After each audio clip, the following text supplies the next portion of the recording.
on into this hip mobility series. So if you suffer with tight hips, have low back pain, any issues or niggles going on, then this is going to be for you. Do please check out the full blog post that I've done on this, as well with the accompanying videos that go alongside this. So we're starting today with a hip mobility routine. I'm trying to keep this short and sweet. You could use this as part of your workout, warm up, or as a standalone mobility session on your recovery days. I do advise that you do this after you've warmed up a little bit. Maybe you've been on a walk or done some light cardio to just get your body moving. So this is definitely done better after that when the body's already nice and warm. So in this beginners series, it's going to be very base moves, and I definitely recommend starting with these before you move on to any of the other levels. So we're just going to start with hands onto hips and nice and simple hip circles. So just rotating around, take your time with these, and you may find some clicks, pops,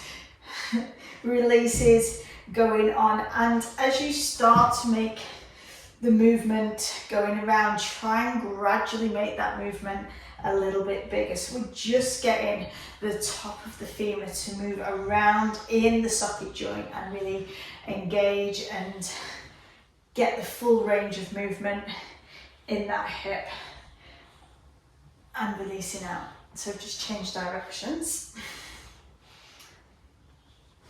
Keeping the spine and just being aware of your posture. And I do like to use mobility movement to slow your movement down, connect your mind with your body, how your body's feeling, the areas that you might feel tight in, and know that this is going to help to release those. So our next one is going to be the good morning.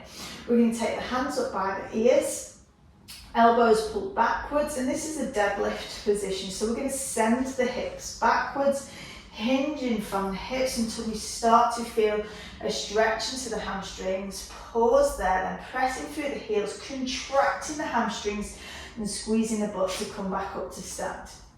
And just repeating that. Keep the toes spread out nice and wide, ground through the heels. And because mobility work is not just about the flexibility or ability to move through a range of the joint, it's also about being able to maintain control around that joint, that movement, being able to be strong and active through the range of movement.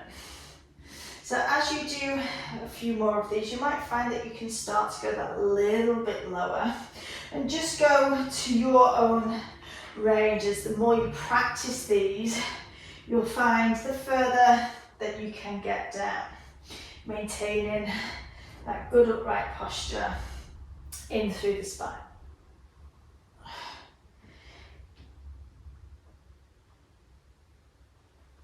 And just do one more. Okay, so I'm just going to bring my box in, and it is loaded up with weights because we're going to do a supported deep squat. Just put weights on it, basically so that it doesn't move. You could do this, I like to do it holding onto a door frame or the back of the couch. We're basically going to be coming down into a low squat position, but we want to maintain an upright position. I'll just put these on so it doesn't move when I'm coming down. So I'm going to hold on to my box. Like I say, you can hold onto a door frame, you can hold onto the couch, and all we're going to do, so we've got the feet just slightly wider than hip width apart, and we're kind of trying to get this deep squat position. Now, assisted deep squat is a great way to start if you can't get into a low squat unassisted. Sitting down, pressing the knees outwards, push back up. So we're going to do a few repetitions before we come into the hold.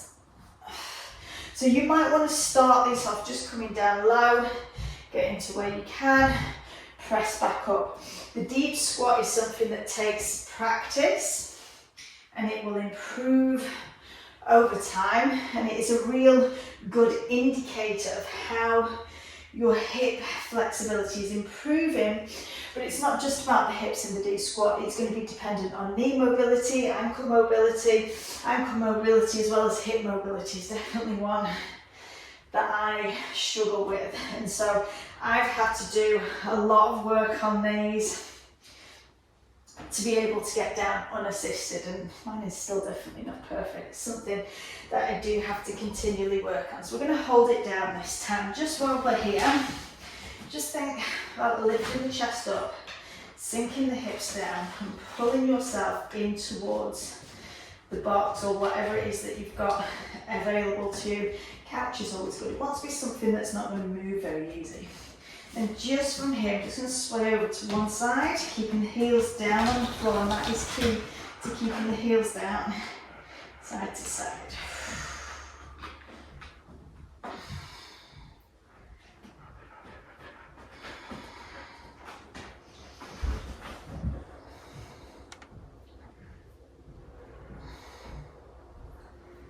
Okay, and release.